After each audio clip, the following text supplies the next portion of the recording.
త్వరలోనే తెలంగాణలో బీజేపీ అధికారంలోకి వస్తుందని కేంద్ర మంత్రి కిషన్ రెడ్డి అన్నారు. నాంపల్లిలో జరిగిన బీజేపీ సభలో మాట్లాడారాయన. కాంగ్రెస్, బీఆర్ఎస్ రెండు అవినీతి పార్టీలేనని విమర్శించారు. హైదరాబాద్ను ఈ రెండు పార్టీలు మజ్లిస్కు దారాదత్తం చేశాయని మండిపడ్డారు. హైదరాబాద్ ప్రజలు ఆలోచించాలని, బీజేపీకి మద్దతివ్వాలని కోరారు. రాష్ట్రంలో డబుల్ ఇంజిన్ సర్కార్ రావాల్సిన అవసరం ఉందన్నారు. ఎన్ఐఆర్ ప్రక్రియ చేపడితే కాంగ్రెస్, బీఆర్ఎస్, మజ్లిస్ పార్టీలు ఎందుకు ఉలిక్కిపడుతున్నాయని ప్రశ్నించారు. ఇంటింటి సర్వేకు వెళ్లేది తెలంగాణ ఉద్యోగస్తులేనని, ఉద్యోగులపై కాంగ్రెస్, బీఆర్ఎస్ కు నమ్మకం లేదా అంటూ ప్రశ్నించారు.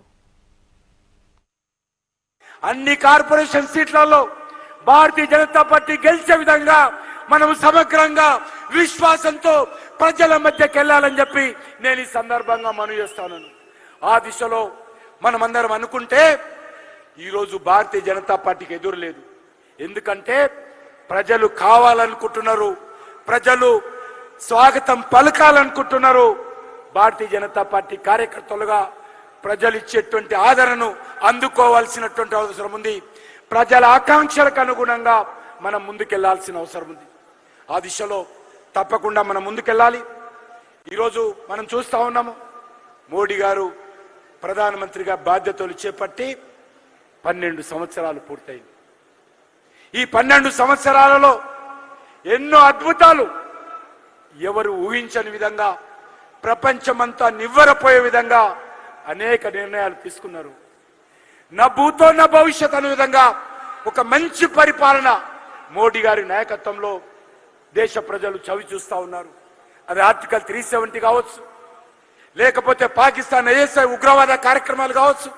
మనకు తెలుసు, మన హైదరాబాద్ నగరంలో ఏ రకంగా పాకిస్తాన్ ఐఎస్ఐ కార్యక్రమాలు కొనసాగాయో. ఇదే పక్కనే మెహందీపట్నంలో ఐపీఎస్ ఆఫీసర్ కృష్ణ ప్రసాద్ను ఏ రకంగా ఇదే పాకిస్తాన్ ఐఎస్ఐ గుండాలు AK-47తో కాల్చి చంపారు. ఓల్డ్ సిటీలో ఏసీపీ సత్యను కాల్చి చంపారు. అదే సైదాబాద్ లో రాష్ట్రీయ సైన్స్ కార్యకర్తను చంపారు. బాలరాజ్ యాదవ్ ను చంపారు. పాపే గౌడ్ను చంపారు. మన కార్పొరేటర్ భారతీయ జనతా యువ మోర్చా హైదరాబాద్ అధ్యక్షుడైనటువంటి నందరాజు గౌడ్ను కాల్చి చంపారు. సచివాలయం ఎదురుగా, సెక్రటరియట్ ఎదురుగా ఉన్నటువంటి లుంబిని పార్కులో ఏ రకంగా అమాయకులైనటువంటి ప్రజలు లేజర్ షో చూడడానికి వస్తే బాంబు బ్లాస్టింగ్ చెప్పి ఏ రకంగా వందలాది మంది నుంచి చంపారో మనకు తెలుసు. ఇదే పక్కన కోటిలో ఏ రకంగా హోటల్లోకి వస్తే ఏ రకంగా అక్కడ బాంబులు పెట్టి చంపారో మనం చూసాం.